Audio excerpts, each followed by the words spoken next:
Thank you. My name is Mildred, and I'm an alcoholic, and I'm a member of the Rocks Glen Traditional Group.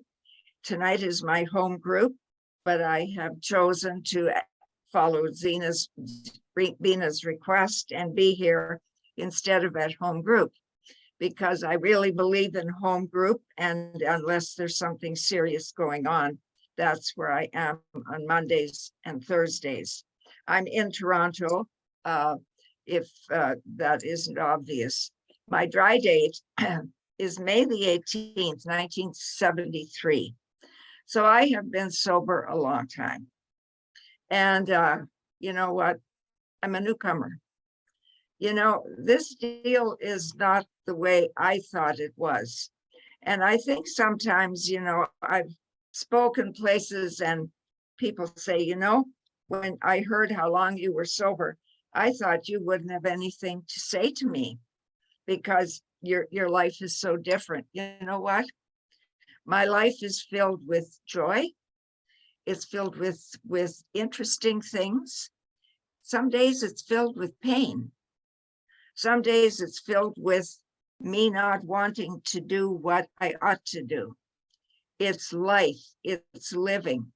And one of my friends was telling me the other day, he's sober 51 years. And he said, somebody asked him, why in the world do you go to meetings? Well, when people ask me that, I say, because I'm alive. And if I'm alive, I need to keep growing. You know, our book is very clear about what the problem is. And you started it. It's about growth in God consciousness, and that never ends. And it's also very clear about the false self. And it says, I have to be rid of that false self or it kills us. God makes that possible. And I'm sober 49 years, and I have to tell you, I'm not done with that. And the false self isn't done with me either. And so that's why I'm here. And I'm here also because one of the gifts that we get is the gift to be helpful to others. Because like St. Francis said, where there's misery, let me bring joy. Where there's hatred, let me bring love, and so on. And I think it would be a miserable existence to say, well, hey guys, I got mine, I'm out of here. I don't need to do anything. I'm just going to go and enjoy life.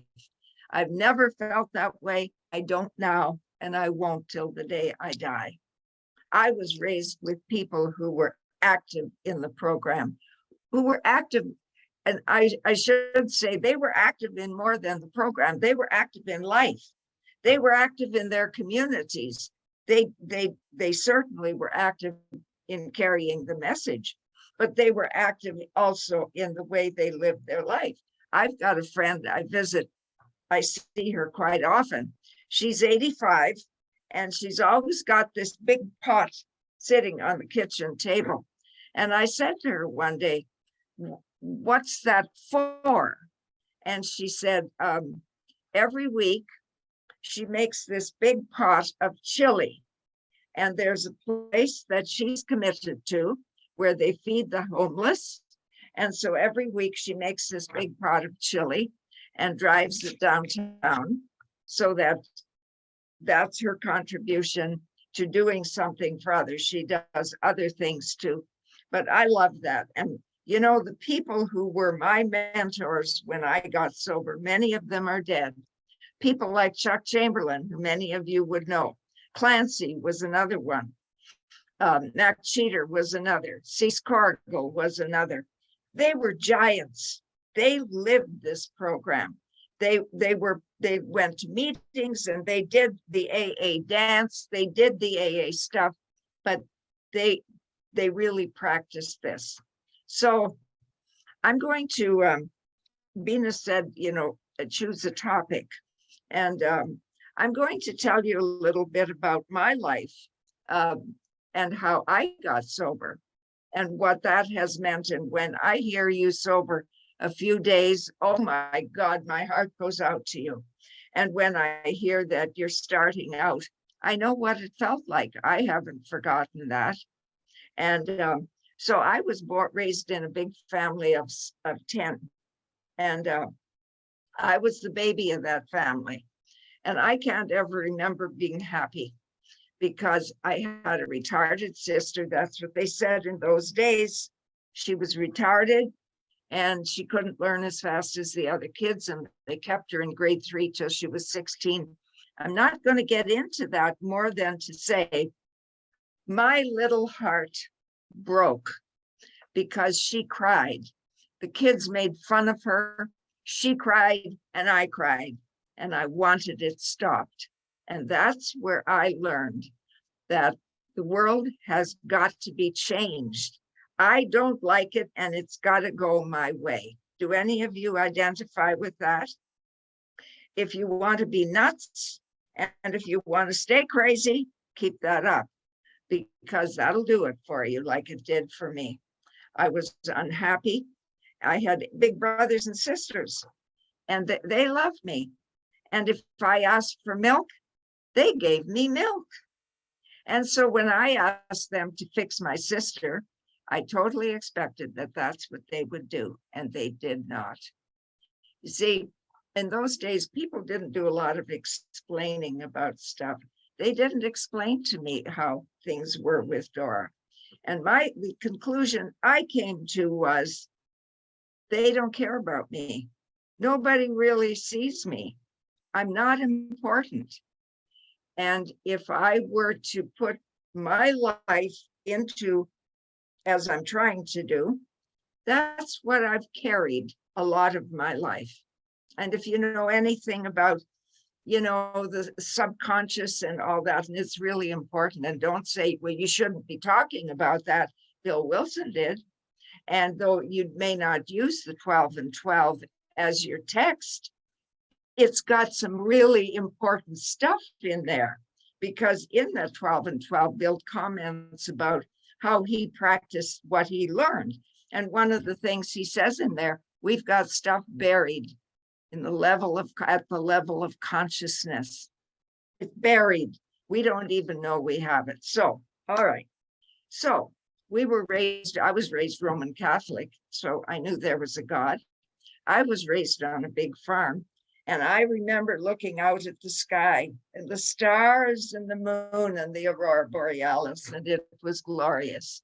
And I still do it. The last thing I do at night, I go on my balcony and I have a word with the sky. And I knew there was a God, or so I thought. And I knew that God loved me. And so I thought that's what I was told. So I asked that God to fix Dora. And I fully expected that God would snap his fingers and Dora would be fine. And then Dora wouldn't cry and Dora would be taken out of that classroom. And then everything would be good. And it didn't happen that way. And I continued to cry. And I got angrier and angrier as the days went by. And one day my daddy, I love my papa, and he had his friends in and they were drinking home brew, which is homemade whiskey or a form of. And little Mildred poured the drinks, and little Mildred poured some into herself. I was 5 years old. That's when I started. And the amazing thing happened. I love Dr. Silkworth. He says it. He says we're restless, irritable, and discontent. I was angry and unhappy and wanting life to be different when I took the drink. I got the sense of ease and comfort. I could talk to you for a whole hour about that. I'm not going to. I'll tell you, that's what I got. I was an alcoholic from the word go. I didn't know what to call the stuff. I called it the stuff in the bottle. I've got to have the stuff in the bottle. And I learned to lie and cheat and steal and find out where everybody kept their booze, because I was two people. I drank for 35 years, and I tell you, it was like being cut in half, because when I had booze into me, I was a talker. I was a personality. I loved life. And when I had no booze in me, I sat quiet. I was sad. I was angry. I was all the things. I couldn't cope with life. And that's why it took me so long, because booze worked. Too bad it wasn't the right solution. But because it was such a dastardly solution, it took me to the bottom of life, to a park bench. I wasn't raised on a park bench. I wasn't raised as a tramp, but that's where I ended up because I needed to drink. Pretty strange, isn't it, for somebody who looks at the sky and loves God and says, you know, this is amazing, to wind up on a park bench as a tramp. It's all the more amazing when you realize that at 17, I went to a convent and I became a nun. And I can tell you this, I have a piece of advice for you. If you have an alcoholic problem, do not go to a convent. It creates all kinds of problems, trust me. I was drunk the night I entered there, and that was in the 50s. So, I mean, I'm telling you, convents and the whole church idea, they were different. They figured they could, and they didn't know about alcoholism, and they thought they could fix me. I know that now. I know people who are still alive who remember me, and they thought, this is great. God has sent us somebody and we're going to fix her. I sure surprised them. You know, was I a good nun? In a way, but I had to drink. I was drunk the night I entered, and I stayed drunk for those 15 years. And I won't go into the explanation of that, but there is an explanation of that. And was I, you know, I was a teacher. I went to university. I studied. I was well treated. I have no complaints. One day, Mother Superior said to me, you know, sister, I don't think you belong here. And we wrote to Rome and I got my dispensation. And you can't just walk out of the convent because you have vows to the God through the church. And I remember standing on the convent steps the day I left. I was back in my secular clothes. I was dispensed from the vows. I had my secular name back. I was no longer Sister Mary Eugenia. And I thought, I'm good to go. I didn't know where the problem was. Honest to God, I didn't know where the problem was. And so I left the convent. 2 days later, I found the bars and all hell broke loose. And that's where I spent the time, in the bars with the men. And I became a real tramp. And 3 months went by and they threw me in jail. And I made such a fuss. I told the policeman, you can't throw me in jail. I'm an ex-nun. And he said, watch me, as he locked me in. And the chief of police came down that day. This is a serious story. I never want to forget this. I made such a fuss, and he came down and he looked at me and he had the paper with all my charges. And I had done some bad stuff in 3 months. And he said, I'm going to tell you something. He said, in all my life as the chief of police, I have never seen an ex-nun in jail. You disgust me, he said. What's wrong with you? And then he said, and I better not see you here again. Because he said, you will be in big trouble. And I took him seriously. But did I stop drinking? No. I wound up eventually marrying my psychiatrist. That was a smart thing to do, I'll tell you. Have sex and therapy at the same time should work, but it doesn't. It's more disaster. And I went to AA for 5.5 years, stoned. You know, I met Dr. Hoffer, and if you know Bill's story, you know how Dr. Hoffer fits in. And Dr. Hoffer knew Bill Wilson. So when he saw me, he was a psychiatrist. He was a shrink on the ward, and because they locked me up 32 times. And he went to my doctor and he said, that girl doesn't have mental illness the way we're diagnosing her. She's an alcoholic and should go to AA. And to AA went because my brother had gotten sober. My dad said, it's a great place. That's what I went for.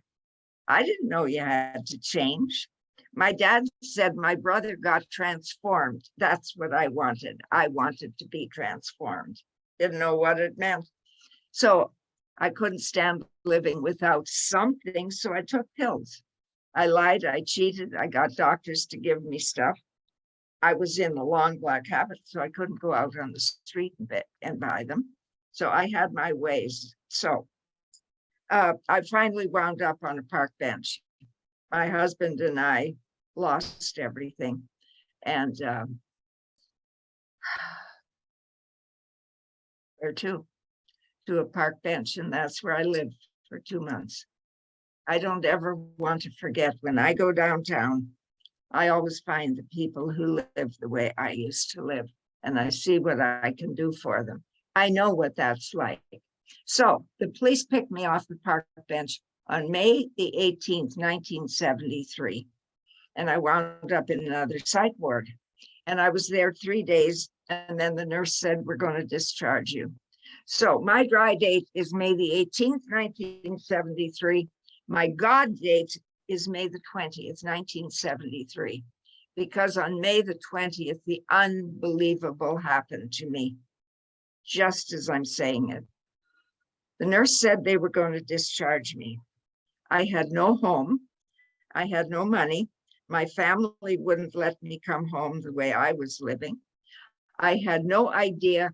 I had lots of education, but I was broken.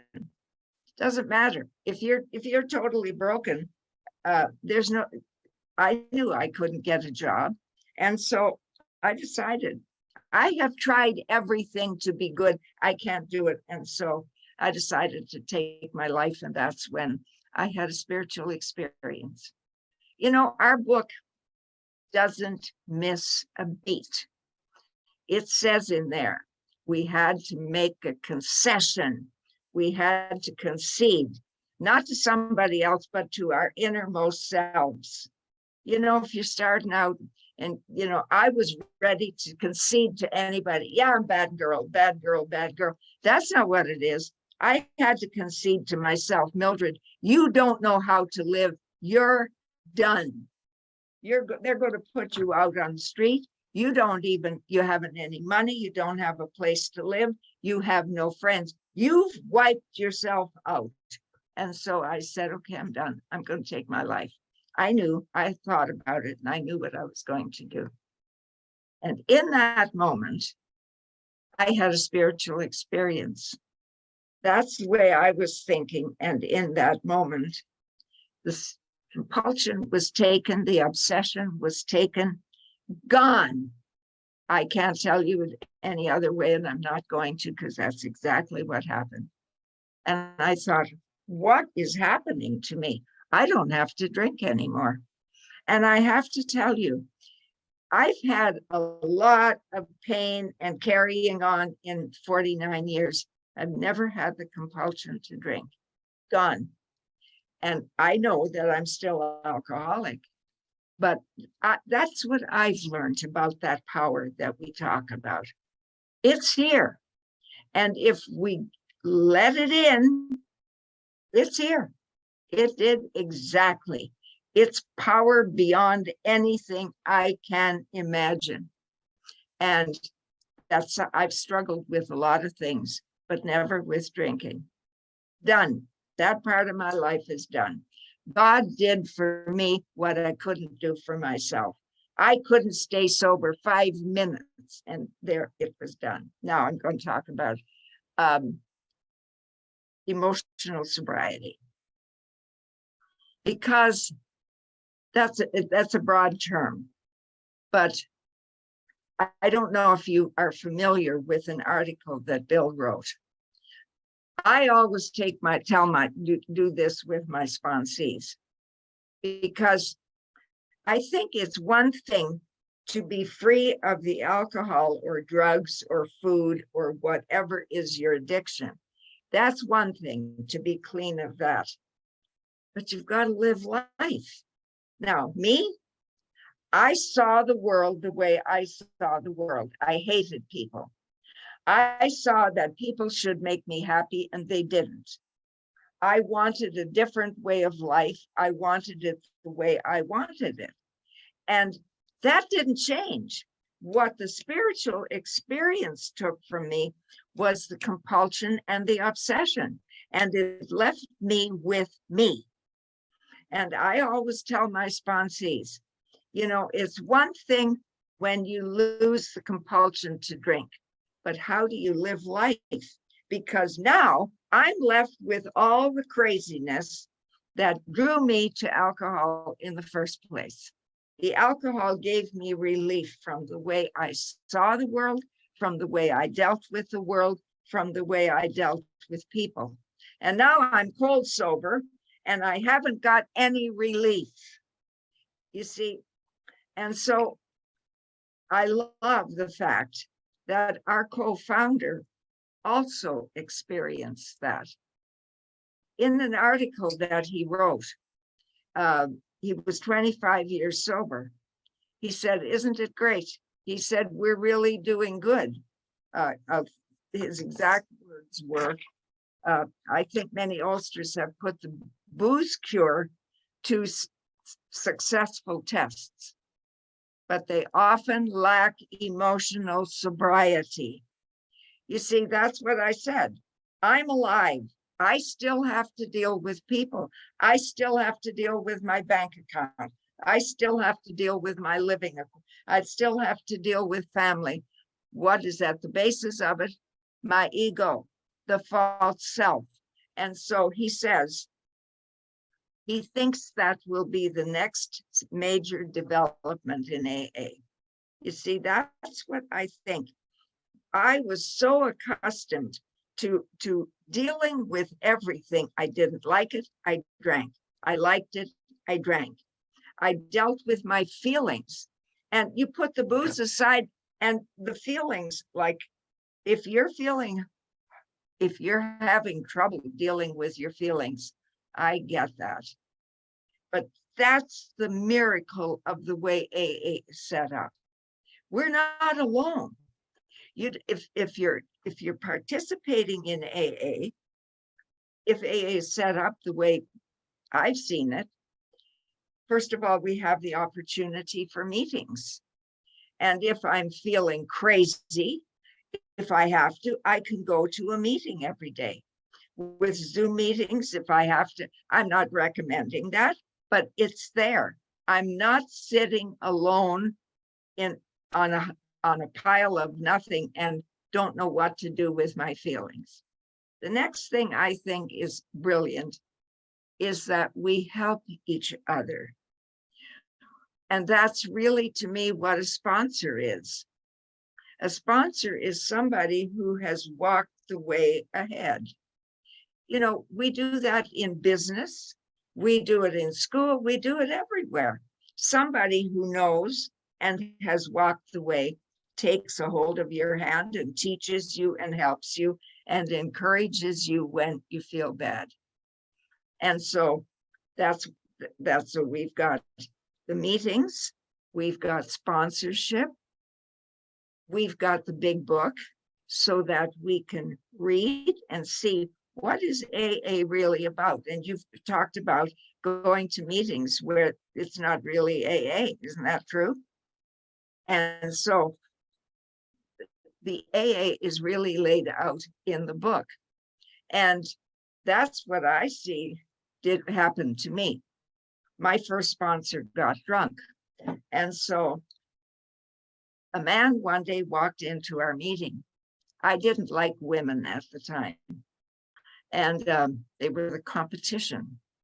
And so a man walked in, and I related really well to my dad, and I had 4 big brothers. And this man walked in, and I knew he was a tough nut. And I knew that he would put up with nothing from me, and he saved my life. He was my sponsor for 44 wonderful years. And he became like a father to me because my father had died by this time. You know what he did? He taught me. He taught me how to live. I didn't know. You know, at 5 years old, when you start drinking, you don't learn much. And he didn't just tell me, well, you know, go to more meetings, or he didn't just say, well, read the big book. He sat me down and he taught me, this is what's going on in your life. How are you feeling? This is how you can handle that. I was having trouble sleeping. I didn't know how to handle myself, and he taught me. So I look at all the gifts we have, all the tools. I've got meetings. I've got home group, which is very important to me. I've got sponsor. I've got the big book that I can read. I can do the steps. And you know something? The steps are flawless, and they're not about how perfect you do them. I'll tell you how I did them. My first sponsor got drunk. And so this man who took me on as sponsor, he said, I'm not going to order you around, but he said, I'm going to teach you. So we're going to do the steps. But before that, two men had taken me aside, and they weren't interested in 13th stepping. They understood that we help each other. And they read the book to me, and they took me, and I said, I don't know how to do the steps. And they said, you don't have to. They said, we'll tell you what to do. I have found out this. The steps are a matter of the heart. They're a matter of willingness. If you're willing, God shows up. I can promise you that. I have never, in these 49 years, I have had a lot of craziness go on in my life. I've never been left without a solution. I've never been left without somebody, and the sponsor was always there to show me what it is I had to do.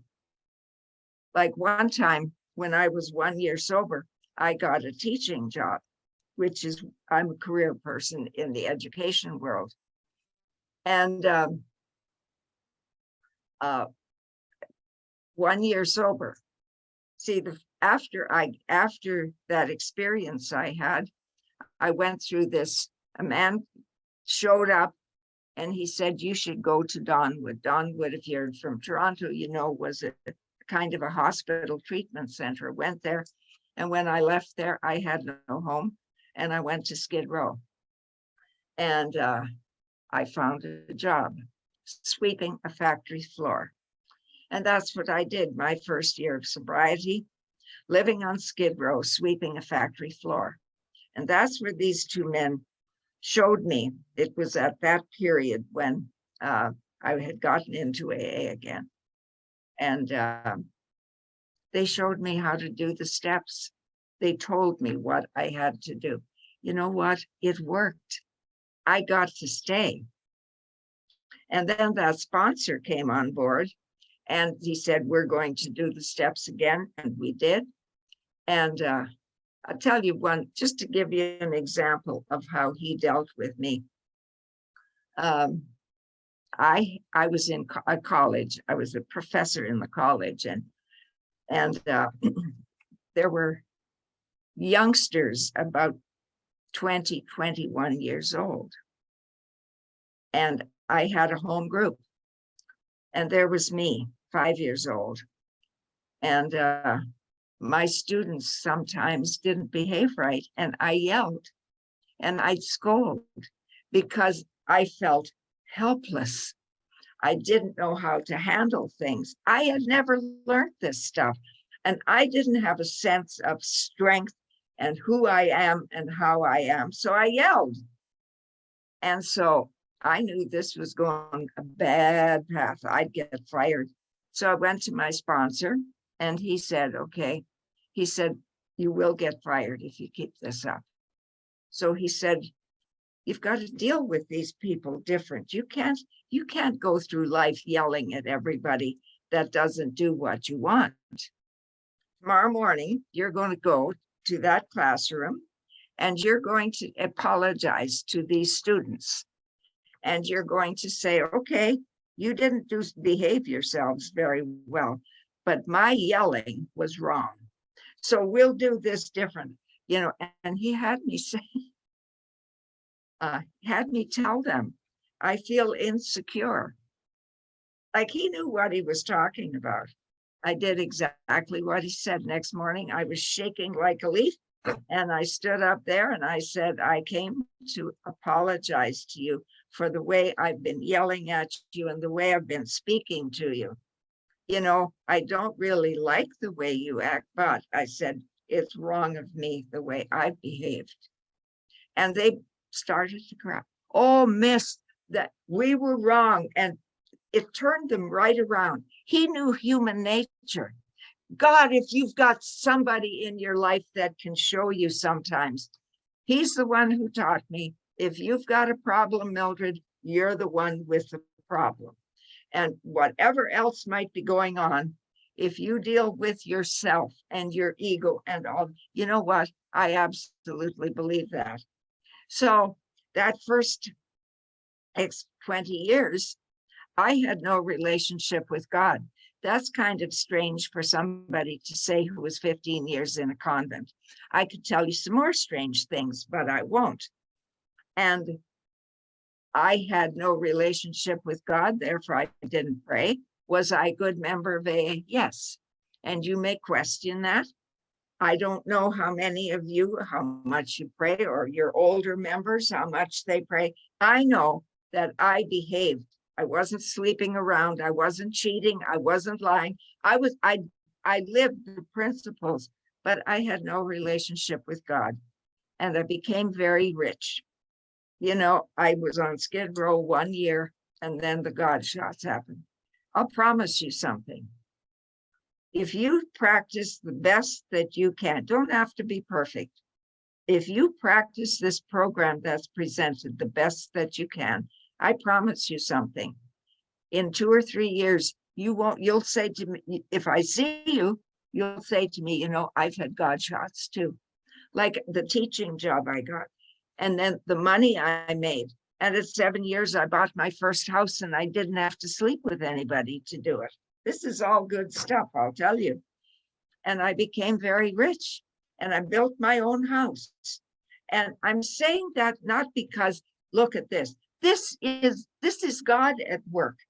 When I plunge into trying to do God's will the best I know how, I get taken care of in ways. My life gets taken care of. So does everybody else's. And I think that if we in the world would make an effort to look after each other and love each other and be kind to each other, that's the work. And of course, that's what you're doing by having this meeting, to look after new people and love them and care for them and help them to get sober.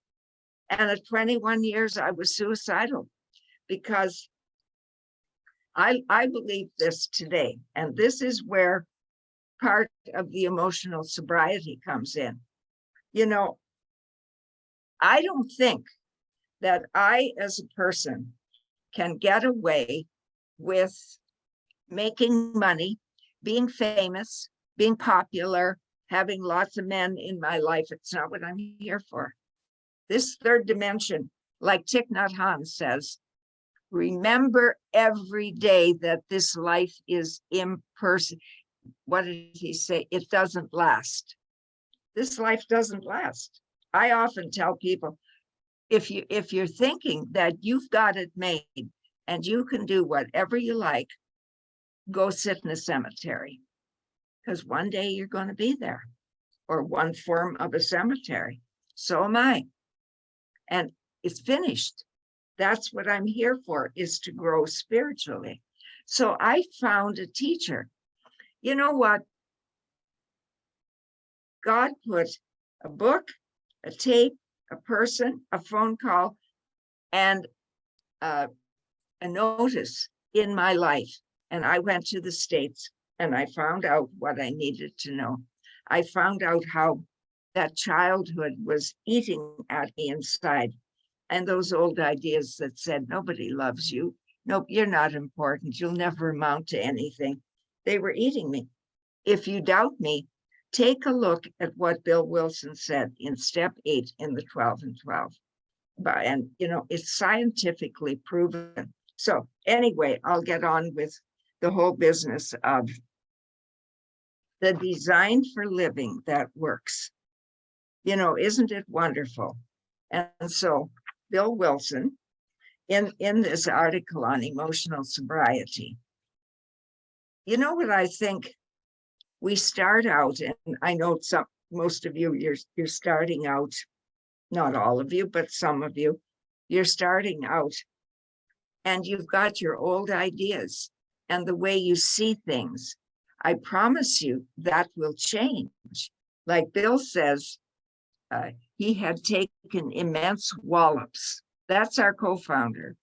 He had taken immense wallops because of his failure to grow up emotionally and spiritually. And if you read the big book in step 4, he says, when we change spiritually, everything else gets corrected. And I read a letter that he wrote to somebody in which he said, keep on doing the spiritual work. Keep following what your sponsor says, and you will find that things will change and you will have a different way of life. So what do the 12 steps take care of? They take care of a lot. If you really study the steps, some of you have that thrill if somebody takes you through, you have that thrill to see the steps make perfect sense, because we start with, I have no power of my own. I'm not just powerless over alcohol. I have no power of my own. The book says it. I'm not saying anything isn't in the book. On page 59, it says, there is one who has all power. That one is God. May you find him now. If he has all power, I don't have any. I have power, but it's not mine. And if I'm using God's power, then I have to use it the way God would have me. Then I can no more use power to step on you. I can no use power to bring you down because I don't like you. And I want what you have and all that kind of stuff. That was the way I used to live. I didn't know better. I did whatever I thought I had to do so that I would feel the way I wanted. So did Bill. He says, my God, it's in this article. It's all over. You can find it on the internet. It's on emotional sobriety.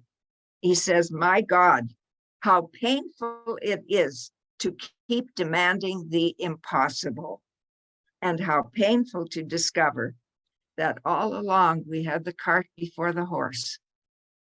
I always had the idea that if I could feel good, then I'd do good.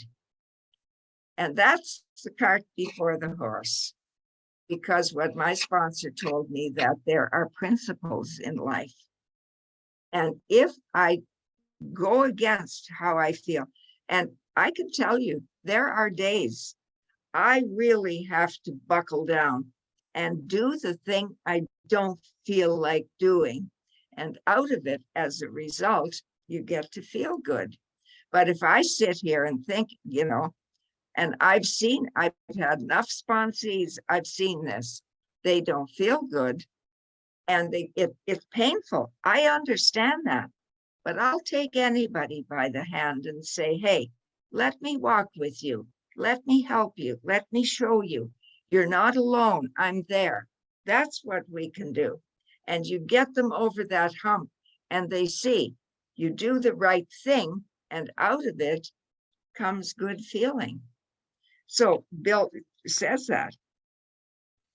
And he says, he wondered near the bottom of the first page, he says, Why can't the 12 steps work to release depression? Bill says he was depressed for the first 15 years of his being look, he's the co-founder of AA. This is unbelievable stuff. And he said, I looked at the St. Francis prayer and his formula, why didn't it work for me? And then he realized something. There is a solution. My basic flaw had always been dependence. Absolute dependence on people and circumstances to supply me with prestige and security and the like. Think about your life. When you feel bad, what are you looking for? What do you feel you need? Isn't it always those instincts, either something to do with sex, something to do with security, something to do with companionship? And I find this so exciting that our co-founder went through this and he's telling us how to do it. He said, I had undergone a little spiritual development. And look, if you're here at this meeting and you've already said, I'm going to be a member, you've come a long way. That's a great step forward. And he said, I had already had a little absolute, some spiritual development. But he said, I needed the grace of God. I needed it. And finally, he says, I could not avail myself of the grace of God as long as I went after those dependencies. That was me. What did I do the first 21 years? I went after my dependencies. I'm going to be somebody. I'm going to get these houses. I'm going to get this money. I'm going to get these clothes. I got all that stuff. You know where it took me? Right to hell. Right to hell to say, I'm going to take my life. I wasn't blaming the program. I wasn't doing the program because the program isn't about self-help. It's about God help. You see, in step 3, it says it clearly. I have no power of my own. There's a power that will help me, but it's not going to help me on my demands. This is the way I live, the fist up. You've got to give me this. You've got to fix Dora. You've got to make me feel good. And, you know, I was on the way to take my life. That's where it took me. It wasn't the money could fix me. It wasn't the men could fix me. It wasn't the clothes. It wasn't any of that stuff. It was surrendering again. You see, we surrender the alcohol or the drugs or whatever the problem is. That's a great start. But now I've got to live. And that's the beauty of Alcoholics Anonymous and all the gifts that we're given, that we can overcome this. You know, my feelings chased me right almost to the gates of insanity and death. I didn't feel good. I felt sad. I felt depressed. I felt angry. And if you feel that, I get it. And if I were close to you, I'd be happy to take you by the hand and say, walk with me for a while. I'll stick with you. It doesn't shock me that you feel that way, because I think that's one of the problems why people come in and why they go out, because they're used to taking something that is a cushion, something that gives them some relief. And then he talks about his unhealthy dependency and demand. You know, I'm going to just tell you a few things that I tell my sponsees. You know, even if you don't believe in God, go look at the sky. Look at the moon. I love the moon. I'm crazy about the moon.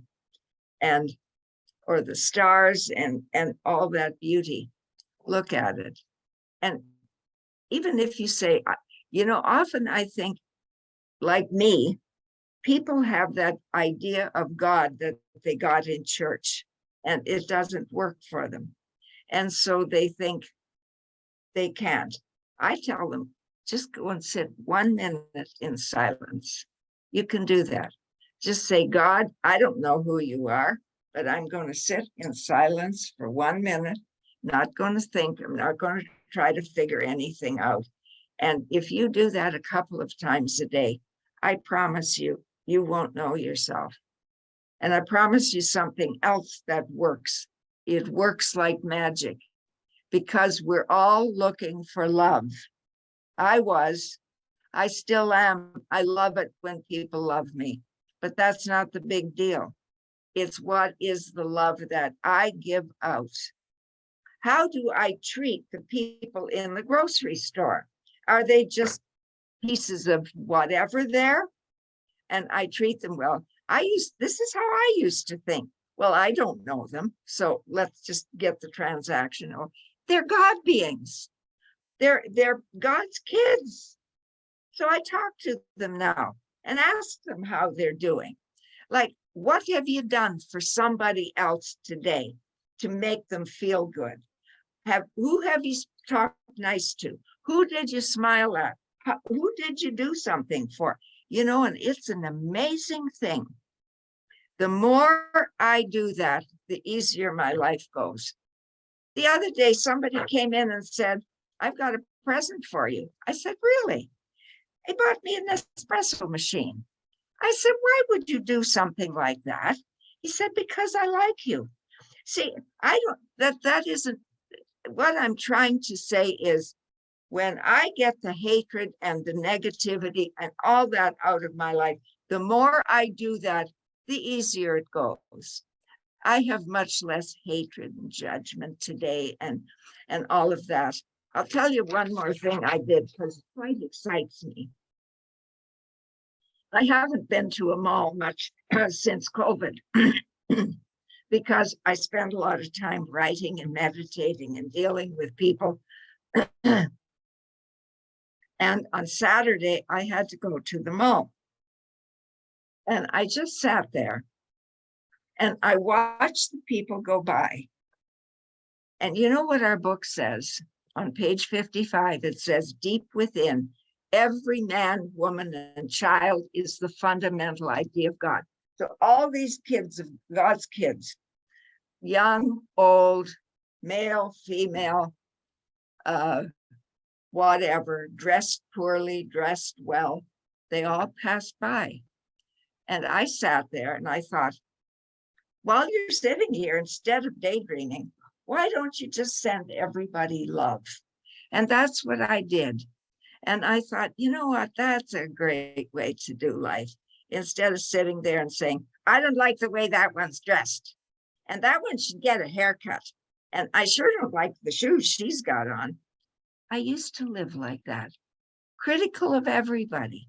And instead of passing out love, and whether you're 1 day sober or whether you're 49 years sober, you can do that. And then the world gets better. And then we start that process of caring for each other.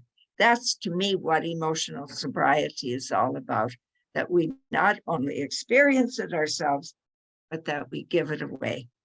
And I tell you, I love each of you. And I thank you for the great privilege of being here with you tonight. God bless. Woo! Woo! Mildred, knocked it out of the park. Woo!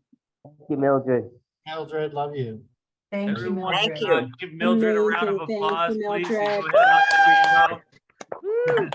go ahead and Fantastic, Mildred. Hey! All right. Yeah! All right. Thank you, Mildred. That was awesome. Thank you. Thank you. Thank you so much. If anyone wants to unmute yourself and thank Mildred, go ahead. You did. Thank you. We're a pretty loud group here. I love it. God, that was your God dog. I just want to say one thing. Somebody asked for my phone number. Bana, you have permission to give my phone number to anybody that wants it. Okay? Don't hesitate to call. All right. Well, we have this beautiful prayer. Go ahead. Yeah, I'm muted. We can hear you. We Oh, can hear you. okay. It says muted. Okay.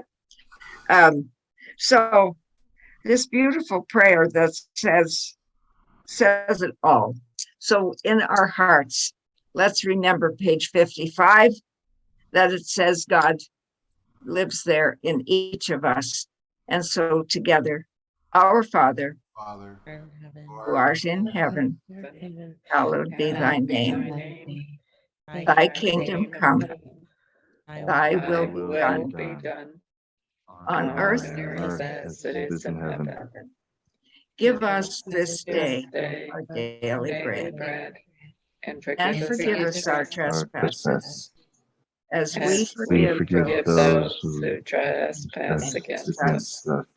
And lead us not into into temptation, temptation, but but but deliver us from evil. For thine thine is is the the kingdom, kingdom, the the power, power, the glory, forever. forever and ever. Amen. Amen. I will be done. Hallelujah. Thanks, Mildred.